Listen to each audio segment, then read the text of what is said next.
if you could summarise capitalism, what it is, as succinctly as possible, what would you say capitalism is? Well, capitalism is a system in which capitalists use money to make more money. And the classic way in which they do that is they go into the market and they buy means of production and they buy labour power and they put it to work and they make a commodity and they sell the commodity. And at the end of the day, they end up with more money than they had at the beginning of the day.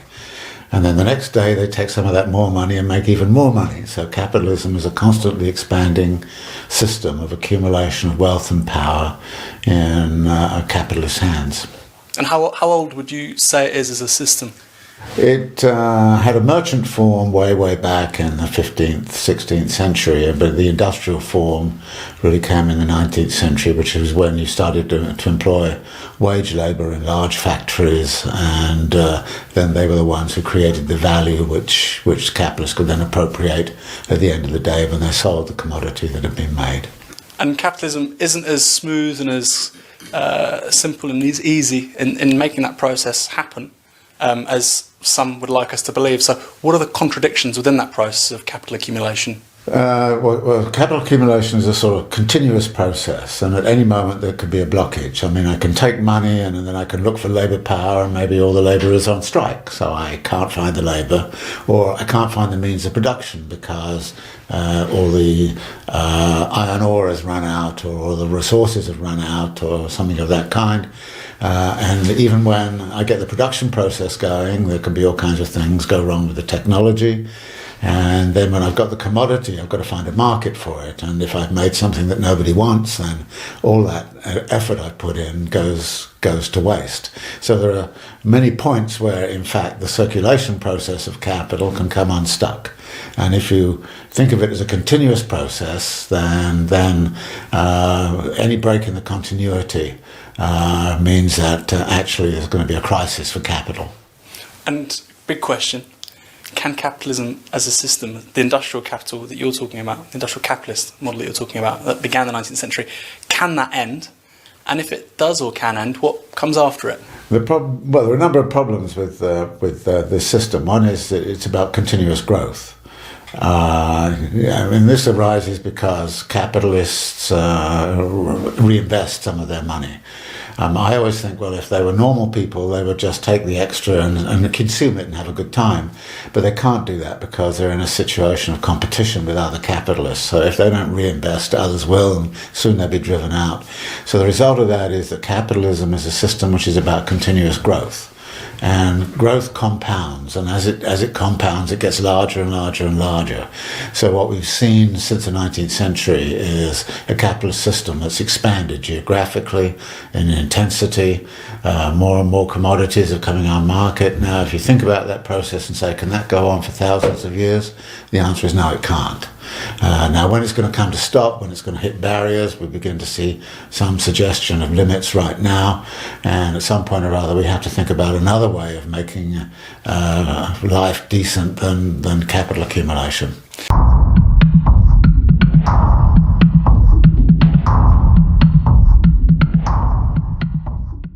For instance. Yeah, so I've heard that story since I'm a young kid. I mean, I'm old enough to remember it in the 1950s that we were going to get rid of global poverty by capitalist development, and then 20 years later they kind of said, well, we still got this global poverty problem, and then 20 years after that, I always remember Henry Kissinger saying in the 1970s, we'll soon do away with world hunger, and here we are, 50 years later, still there's a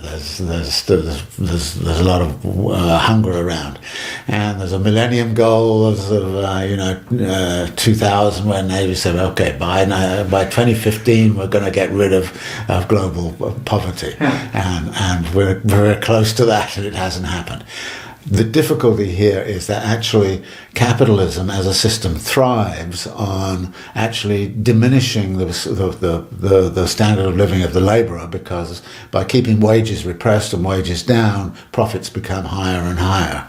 And the result of that is that capitalism creates poverty. It also creates unemployment, because unemployment is one of the levers to keep the aspirations of working class people down. So actually capitalism produces poverty. It produces unemployment at the same time as it thrives on that, and then it turns around and says, well, we've got all this surplus, maybe by allowing us to continue, we're going to get rid of poverty. But I've heard that story since, the 1950s so many times that I think it's time everybody woke up and said, no, you can't use a mechanism that creates poverty to get rid of poverty. So if the powerful, from Erdogan's Turkey to the United States to Spain, Italy, the UK, if the powerful are saying that perhaps we can no longer rule through consent, and where that's not the case, we have to resort to coercion, in that context, of what use are institutions and electoral processes for those who want to change things? I think electoral processes are, I think most people are convinced that electoral processes are pretty useless. And that's a pretty strong conclusion. That the so-called democracy we have is really the democracy of money, power, and that there's nothing much that can be done. And there's continued hope that maybe you can do something different. For instance, I mentioned we have a liberal mayor elected in New York City who has made some gestures about what he wants to do, but what's immediately clear is the Wall Street power structure has moved in very, very fast and has put a corral around his possibilities. They've essentially bought the Democratic governor of New York State, so the Democratic governor of New York State now disciplines the one person in the Democratic Party who might actually try to deliver some sort of transformative politics for the mass of the population. So again, I think the political people recognise the political process. Well, they may be wrong to do so, but I think there's a great frustration with the electoral process. And out of that, what we're beginning to see is what I would suggest is a new way of doing politics, which involves things like the protest movements and things like setting up assemblies, regional assemblies, trying to set up self-governance structures and so on to do politics by other means. It's not got very far, and what form it will take and how it will institutionalize itself, I think, is yet to be seen. But I think what we're seeing is a kind of a bypassing of the state and the bypassing of the political process,